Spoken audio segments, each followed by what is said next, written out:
ndaho kakavivura. Iyo kavivuye hari hejuru hahita haza amagambo ugahitamo. Ndaje ndabyemeza, murabibona.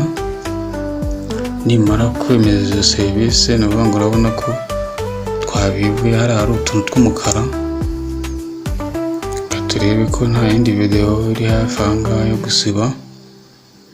Ndabona nta iri hafi. Amaze nkurikirana iby'izi ngizi. Urabona hari hejuru handitsemo, hari ahanditse video ebyiri twabonye ku editinga. Oya, ntabwo ushaka kuzeditinga,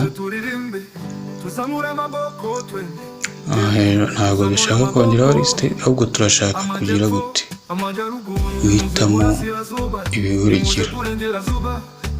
Mowa, handitse mowa.